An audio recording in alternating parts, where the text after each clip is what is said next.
परत आता काल साहेब आले, म्हणजे या अल्पसंख्याक माझ्यासारख्या सामान्य कार्यकर्ते या मागे का लागलेले आहेत? पवार साहेब मागे लागले कसं म्हणायचं? पवार साहेब मागे लागले का म्हणावं लागतंय तुम्हाला? नाही, पण अशी ते पवार साहेबच म्हणतात ना दरवेळेला.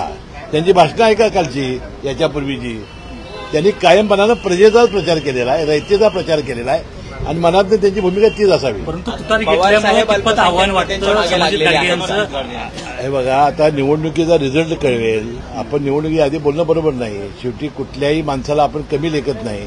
परंतु पवार साहेब से मेरा बैर नाही, समर्जात अब तुम्हारी खैर नाही. एकूण 6 निवडणुका झालेल्या आहेत, त्यामध्ये एकाच एक 3 वेळा झालेली आहे. एक म्हणजे एक तिरंगी नाही, तिरंगी गेल्याच वेळा झाली.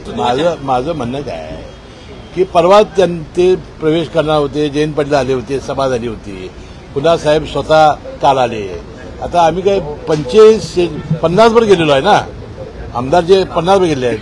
मग माझ्यासारख्या सामान्य अल्पसंख्याक मागे का लागले एवढा जोर? काय उद्देश हेच मला समजलेलं नाही. निवडणूक ही नायक विरुद्ध खलनायक आहे. जयंत पाटील यांनी असा उल्लेख केला की संबंधित त्यांच्या संस्था चांगल्या आहेत, मात्र तुमच्या संस्था ह्या भ्रष्टाचाराने बरबडलेल्या, असा उल्लेख जयंत पाटील यांनी नाही केलेला नाही. ते जयंत पाटील बोलू शकत नाहीत, संस्थांवर नाही बोलू शकत नाहीत. आपण जर पाहिलं ज्यावेळेस तुमच्यावर कारवाई झाल्या होत्या त्यावेळेस ज्या कुटुंबानं ज्या पद्धतीने तुमच्या कुटुंबाची फरफड झाली होती संपूर्ण महाराष्ट्रानं पाहिली,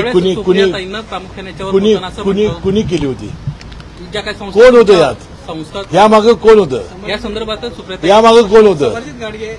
जबाब म्हणून ही नायक विरुद्ध खलनायक लढाई आहे. तुमच्या सोबत असणारे काही नेते शरद पवारांच्या भेटी घेत असल्याचं पाहायला मिळालं. केपी पाटील असतील. अहो, मी सांगते ना, जिथं जागा रिक्त आहे तिथं जात आहेत ना सगळेच. ज्याला तिकीट मिळणार आहे तिथं विरोधी तिकीट मिळणार नाही तिथं जात आहेत. राधानगरीतले तिन्ही नेते आपल्या वेळेचे जात आहेत. गेल्या वेळेला सुद्धा आम्ही दोघांच्या समजुता करण्यापर्यंत समजत झाला नाही. ते मेहुण्या पाहुण्यांची जी आहे ते समजुता होण्याच्या पलीकडे आहे.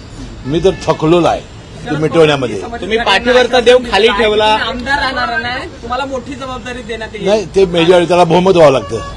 तुम्ही निवडून यावं लागतं आणि बहुमत व्हावं लागतं. सर, ते म्हणतायत आम्ही आमदारच करणार नाही समर्जित ना, तर मंत्री पण करू. नाही, ते निवडून यावं लागतं आणि बहुमत व्हावं लागतं.